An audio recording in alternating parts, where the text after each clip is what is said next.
I shouldn't even be writing this down, but I still remember the sound of the key turning in that lock. It was a Saturday. Everyone else had gone home early from the office, but I'd stayed behind because the copy machine was jammed again, and I was the only one young enough, or dumb enough, to fight with it instead of leaving it for Monday. The floor was quiet, all the buzzing energy of the week drained out, just me and the flicker of fluorescent lights. That's when she walked in. Mrs. Caldwell. My boss's wife.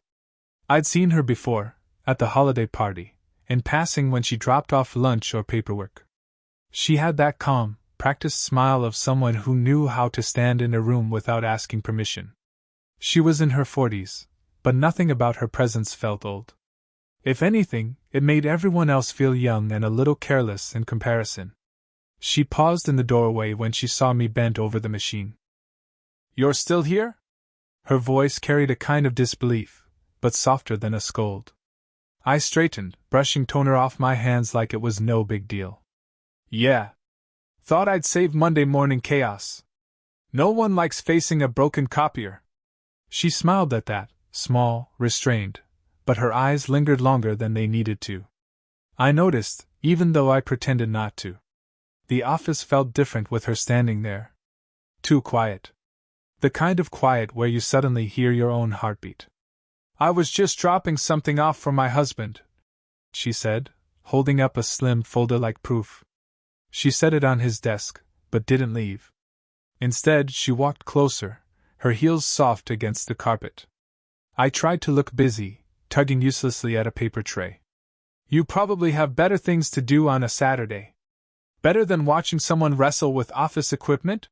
she asked, tilting her head. "Not sure about that." Her tone was light, but there was something else under it, like an extra note in a song you almost miss unless you're listening closely. I glanced at her hands. She wore no rings. Maybe she never did. Maybe it was habit, or maybe it meant something. I shouldn't have noticed, but I did. The copier made a low groan as it finally whirred back to life, spitting out the test page. I let out a laugh, relieved. "There. See? Not totally useless." She stepped closer, leaning just enough to glance at the page, and for a second her shoulder brushed mine. "Not by accident, I don't think so. Too careful, too deliberate." My throat tightened, and I forced myself to look at the paper instead of at her. She smelled faintly of something warm, vanilla, maybe, or just the kind of perfume that doesn't try too hard but stays with you anyway. "You're good with your hands," she said casually. Then, after a pause too long to be nothing, "That's rare these days." The silence that followed was heavier than the words. I turned to answer, but she was already watching me, really watching, like she wasn't just seeing a kid fixing a machine. Her gaze made me feel both exposed and chosen. And then it happened. The sound. The click of the door behind her. She'd closed it. Turned the lock. Slowly. When she faced me again, she wasn't smiling. "No," she said, her voice softer than before. "Tell me the truth. Were you really just fixing that copier?"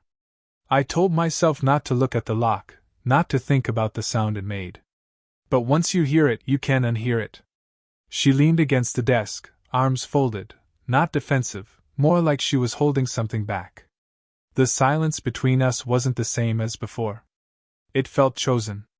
"You shouldn't be here," I said finally, half a joke, half not. Her eyebrows lifted slightly. "Neither should you." It should have ended there, two people caught in a moment, both retreating. But she didn't retreat. She studied me the way someone studies a picture they've already seen but can't stop returning to, noticing details they missed the first time. My chest tightened. She was my boss's wife. That was the headline fact, the reason every instinct told me to keep my distance. And yet, there was another truth, quieter but stronger. She was a woman standing too close, looking at me in a way that made it impossible to pretend I was invisible. "You're younger than I expected," she said suddenly. The words hung heavy, and I wasn't sure how to answer. "I don't know if that's a compliment." "Neither do I," she murmured, and then she looked away. That moment, that break in her gaze, felt like something cracked open. Vulnerability, sharp and real. She wasn't just teasing me. She was covering something. I saw it in her hands when she touched the desk, her fingers pressing harder than they needed to, like she was keeping herself steady. I wanted to ask why she was here on a Saturday, why her voice carried a kind of weariness underneath the polished calm. But instead I said too quickly, "I'm 23. She turned back to me, almost startled by the confession. My own voice sounded louder than I meant, like I was offering a piece of myself I shouldn't. Her lips parted, like she was about to say something, then closed again. She just nodded, as if tucking that fact away somewhere private. Inside, my thoughts were a mess. I noticed the faint crease at the corner of her eyes when she smiled, the way a strand of her dark hair kept falling against her cheek no matter how often she pushed it back. Details I shouldn't care about, but did. She stepped closer, her perfume brushing against me again. "You fixed that machine like you've done it 100 times," she said softly. "You don't give up easily, do you?" I laughed under my breath, trying to deflect. "Guess I'm too stubborn." Her hand moved then, small, unthinking, but it landed on my arm, light as if testing whether I'd pull away. I didn't. Couldn't. The warmth of her palm burned more than it should have. My throat felt dry, words trapped. She didn't move her hand. Instead, she tilted her head, her eyes searching mine with an intensity that made the room shrink smaller than it already was. "Stay a little longer," she whispered. And just like that, leaving was no longer an option. Her hand was still on my arm when the copier clicked off, its hum dying into silence. Without the noise, the room felt almost too quiet, like every breath between us was amplified. I should have said something light, something to break the tension, but my words wouldn't come. Instead, I glanced at her hand. She noticed, started to pull back, then stopped halfway, as if daring herself not to. That was when her phone buzzed. The sound made both of us flinch. She pulled it from her purse, glanced at the screen, and pressed the button to silence it. No answer. No explanation. Just the phone face down on the desk, like whoever it was didn't matter. It should have been a relief, that interruption. Instead, it made my pulse race harder. Whoever it was, her husband, wasn't here. She was. With me. Choosing not to answer. "You look nervous," she said softly. "I'm not," I lied too quickly. Her lips curved in a faint smile. "Then why do you keep looking at the door?" I didn't have an answer for that. Because if anyone walked in, if he walked in, this would be over before it began. And yet part of me didn't want the door to open. I wanted her to keep looking at me like this, like I wasn't just some kid fixing office machines. "I shouldn't stay," I managed finally, though my feet didn't move. She tilted her head. "And yet you are." The way she said it, half challenge, half confession, sent heat up my neck. I shifted, pretending to stack the stray papers on the desk, anything to put space between us. My hand brushed hers accidentally. Just skin against skin, for less than a second, but enough. Her breath caught. Mine did too. I froze, staring at that simple point of contact, and for one reckless moment I imagined taking her hand fully, lacing my fingers through hers. Instead, I pulled back. Too fast. Too guilty. "Sorry," I muttered. Her eyes softened. "Don't apologize." Those two words landed heavier than they should have. She meant more than she said. I could feel it in the way her voice lowered, in the way she didn't look away. The phone buzzed again. Louder this time. She didn't even glance at it. Something in me cracked then. The rational part of me whispered to step away, to laugh it off, to open the door and end this before it turned into something irreversible.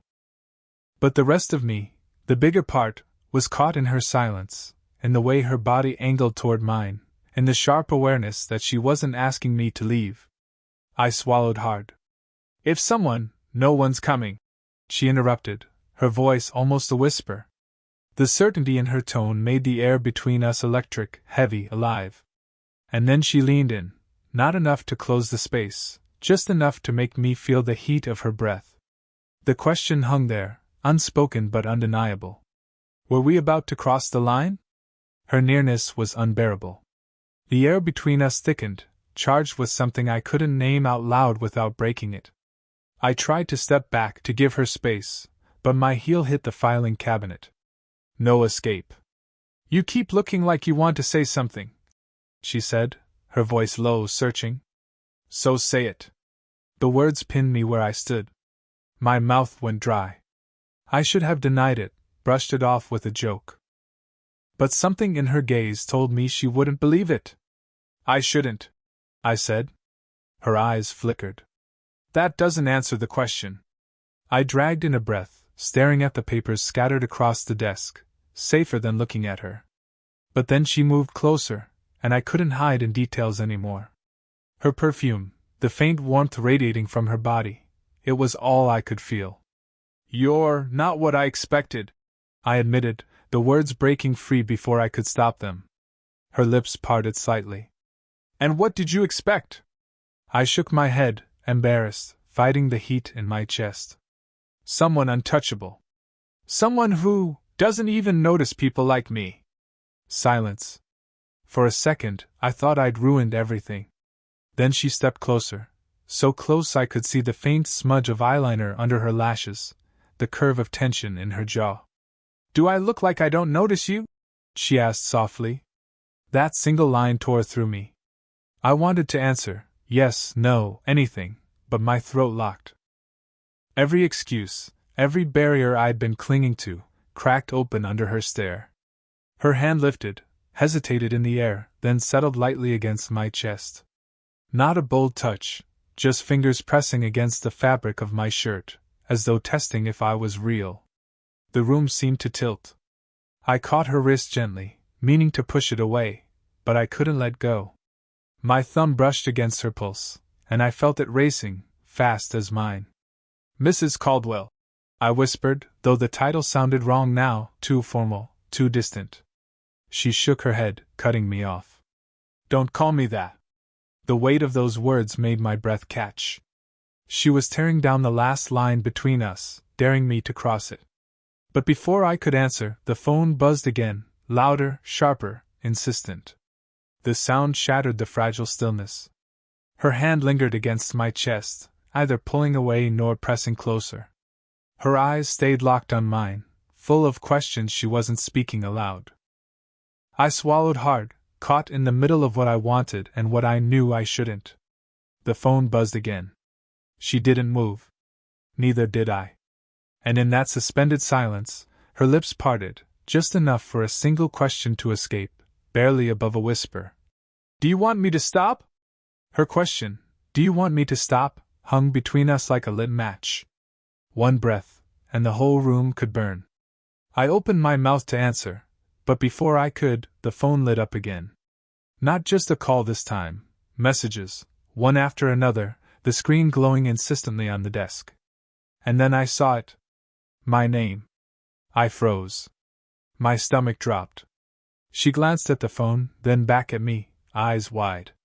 "You weren't supposed to see that." I blinked, confused. "Wait, you? It's not what you think," she said quickly, reaching for the phone, but I caught her wrist before she could flip it over. The screen flashed again. "Are you still with him?" My chest tightened. "With him?" She pulled free, pressing her palms against the desk like she needed something solid to hold her upright. "It's not about my husband," she whispered. "It's about you." The words hit me harder than I expected. "Me?" She finally turned, her face stripped of its calm veneer. There was no practiced smile now, only something raw, trembling. "I've known who you were since before tonight. Since before the holiday party. I asked him to hire you." My breath caught. "What?" "I shouldn't tell you this," she said, shaking her head. "But I couldn't stop myself. The day I saw you, months ago, She faltered, searching for words. "I told myself it was nothing. Curiosity. But then I kept finding reasons to be near you. To see you." The air shifted. My heart hammered, not just from the forbidden closeness but from the realization, She'd been noticing me all along. I swallowed, unsure if I should be angry or flattered, or terrified. Why are you telling me this now? Her eyes met mine unblinking. Because I'm tired of pretending. And because you deserve to know, you weren't some accident I stumbled into tonight. The silence that followed was deafening. My pulse roared in my ears. All this time I thought I was the one crossing lines in my head, imagining things that weren't there. But she had drawn me in long before I realized. I tried to find words, but all that came out was a shaky laugh. So what does that make me?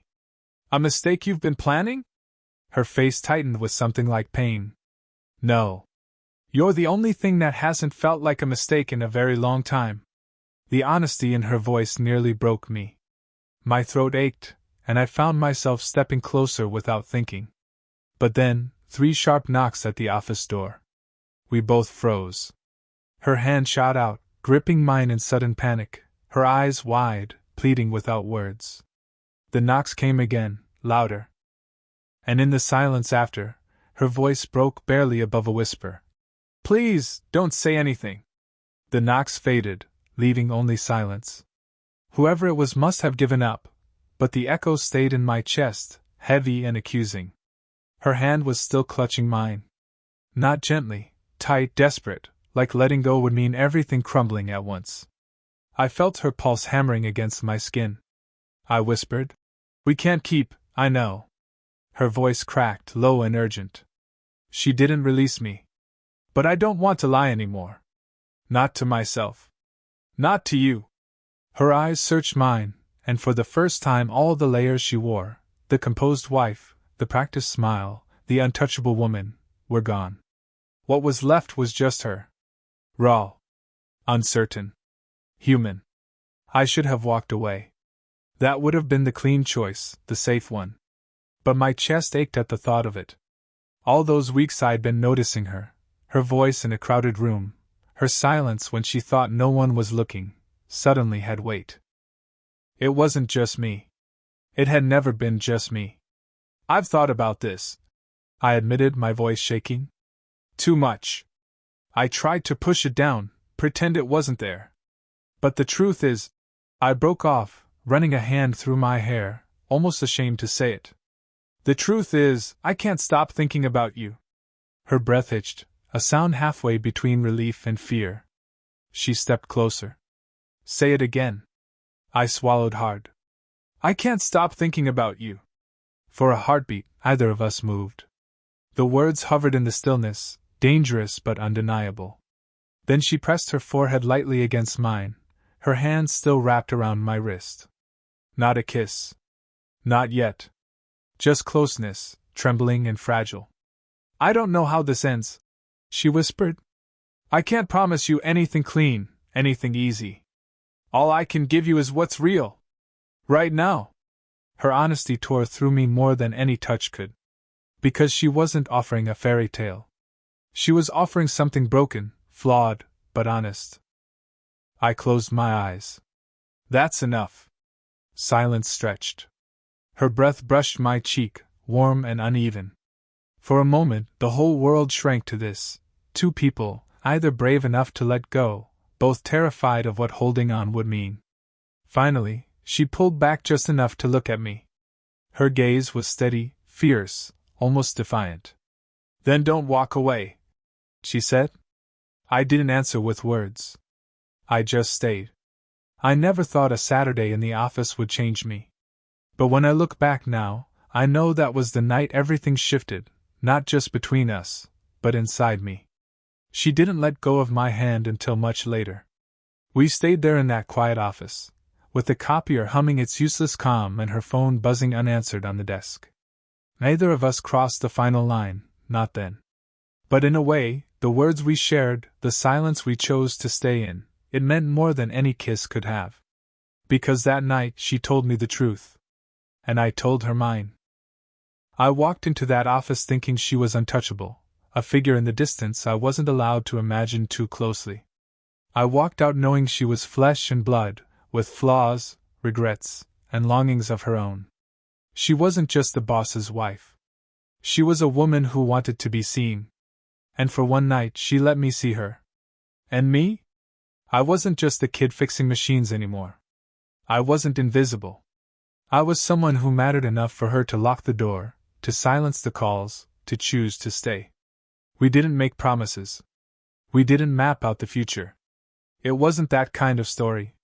But when she looked at me before I left, her eyes steady and unflinching, I understood something I'd never felt so clearly before. Sometimes the most dangerous thing you can do is tell the truth.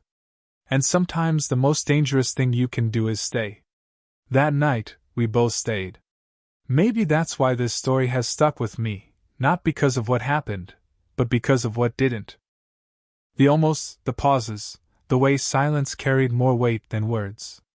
It taught me that love, or whatever fragile thread connects two people, doesn't always arrive neat or expected. Sometimes it shows up where it shouldn't. Sometimes it feels wrong, but it's the realest thing you've ever known. So here I am, telling you what I swore I'd keep to myself. Because maybe you'll understand. Maybe you've felt that same pull towards someone you shouldn't, the way every instinct screams no, but your heart says stay. I don't regret it. Not 1 second. Sparkles, did you enjoy the story? Thought Balloon, what kind of stories would you like to hear next? Backhand index pointing down, share your thoughts in the comments. I'd love to know.